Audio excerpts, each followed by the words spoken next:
Hey everybody, it's Neil and I got the new iPhone which uses USB-C, so I needed a new battery pack. So I got myself this one here. This one here is by Auskang, and I'll show you what it is because I love these little ones here. This one here, I think it's 10,000. Let me see.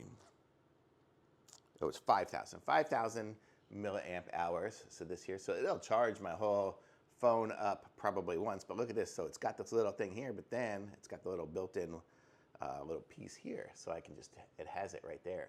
So how cool is that? So I'm just gonna be able to keep this in my, it won't fit in my wallet, but I'll put it in my little back of my pack here, and then I'm able to keep it whenever I need it. And it comes with, it looks like a cable, so you can charge it back up again from USB to USB-C. I got a million of those. But how cool is that? And, excuse me, it looks like it does input and output here too. So if you have some other device you want to hook up to it, you're able to. So awesome, thumbs up.